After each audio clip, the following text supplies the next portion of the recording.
Corona virus প্রতিরোধে সচেতনতার কোনো বিকল্প নেই। আর অংশ হিসেবে আজকে আমি আপনাদেরকে দেখাবো কিভাবে আপনাদের স্মার্টফোনকে জার্ম বা ব্যাকটেরিয়া বা ভাইরাস মুক্ত করবেন। গবেষণায় দেখা গেছে স্মার্টফোন আমরা প্রতিদিন ইউজ করার ফলে এতে টয়লেটের চাইতেও দ্বিগুণ বা তারও বেশি পরিমাণে ময়লা জমে থাকে। আমি নিচে ডেসক্রিপশনের লিঙ্ক দিয়ে দিব, এখানে গবেষণার রেজাল্টে দেখতে পাচ্ছেন আপনারা, ময়লা টয়লেট বনাম স্মার্টফোন।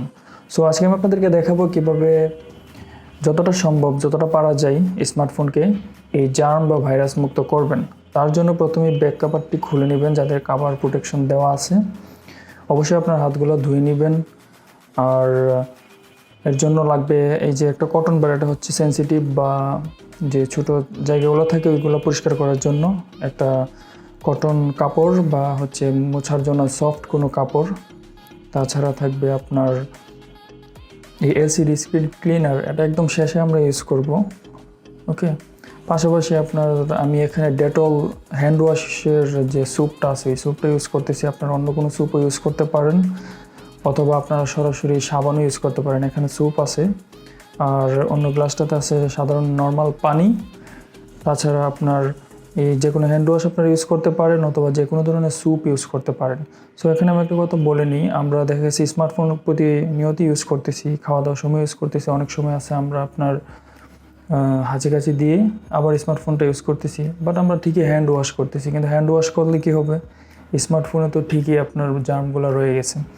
সো এর জন্য আমি আপনাদেরকে রিকোয়েস্ট করবো, স্মার্টফোন আপনারা মাঝে মধ্যে ক্লিন করবেন।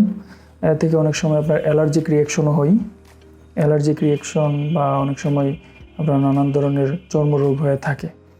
ওকে, আমি অনেকগুলো রিসার্চ করছি এবং আপনাদেরকে নিচে লিঙ্ক দিয়ে দিব, আপনারা ওই ভিডিওগুলো দেখলে বুঝতে পারবেন। এখানে দেওয়া আছে সরাসরি হ্যান্ড ওয়াশের স্যুপ।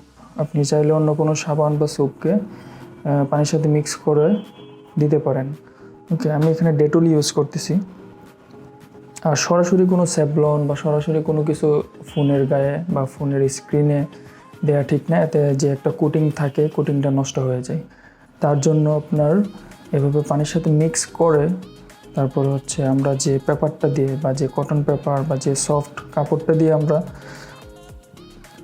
মুছবো, ওই কাপড়ে আমরা এই পানিটা বা এই মিশ্রণটা আমরা লাগিয়ে তারপর আমরা আমাদের ফোনের স্ক্রিনটাকে পরিষ্কার করব। ওকে, জেন্টলি আমরা পরিষ্কার করে নেব ফোনের স্ক্রিন, সাইড, চারপাশ। যাদের ফোন ওয়াটারপ্রুফ না বা ওয়াটার রেজিস্ট্যান্ট না, তারা একটু কেয়ারফুল থাকবেন যেন পানি বা স্যুপ বেশি না ঢুকে যায় ভিতরে। সো আমি এভাবে পরিষ্কার করে নেব চারপাশ। আমার ফোনটা যদিও নতুন, তাই আমি একটু কম নতুন মানে একদমই নতুন, তাই হয়তো এতটা ঘষা মাজা করতেছি না। বাট আপনারা চেষ্টা করবেন যেন ময়লা বা জার্ম চারদিক থেকে পরিষ্কার হয়ে যায় আর কি। তো আর এই কটন বাডটা দিয়ে আপনারা হচ্ছে যদি কোনো হেডফোন জ্যাকের যে একটা ছিদ্র থাকে বা আপনার চার্জিং পোর্ট থাকে, ওই জায়গাগুলোতে যদি কোনো ময়লা বা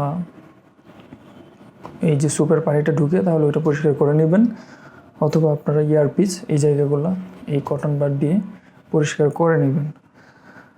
সো এইভাবে আমরা ফোন থেকে অনেকাংশে ময়লা দূর করে নিতে পারবো। এবং এইভাবে পরিষ্কার করার আগে এবং পরে ময়লা কতটুকু থাকে তারও একটা এখানে আমি উপরে দিয়ে দিচ্ছি স্ক্রিনে।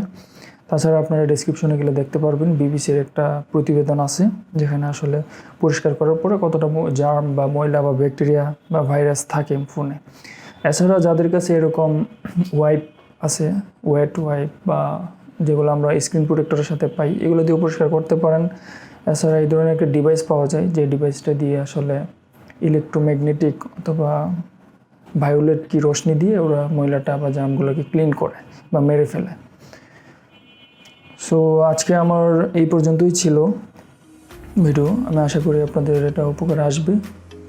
সো লাইক করুন, শেয়ার করুন আর সাবস্ক্রাইব করুন। আর অবশ্যই আপনারা সুস্থ সচেতন থাকুন। আরেকটা কথা, অ্যাপল তাদের ওয়েবসাইটে কীভাবে আইফোন পরিষ্কার করতে হবে বা আইফোনকে কীভাবে ভাইরাস মুক্ত রাখা যায় তার একটা আর্টিকেল প্রকাশ করেছে, সেটা আমি ভিডিওর শেষে আপনাদেরকে দেখিয়ে দিব। ওকে, সো আমি বিদায় নিয়ে নিচ্ছি, ভিডিও চলতেছে। টাটা।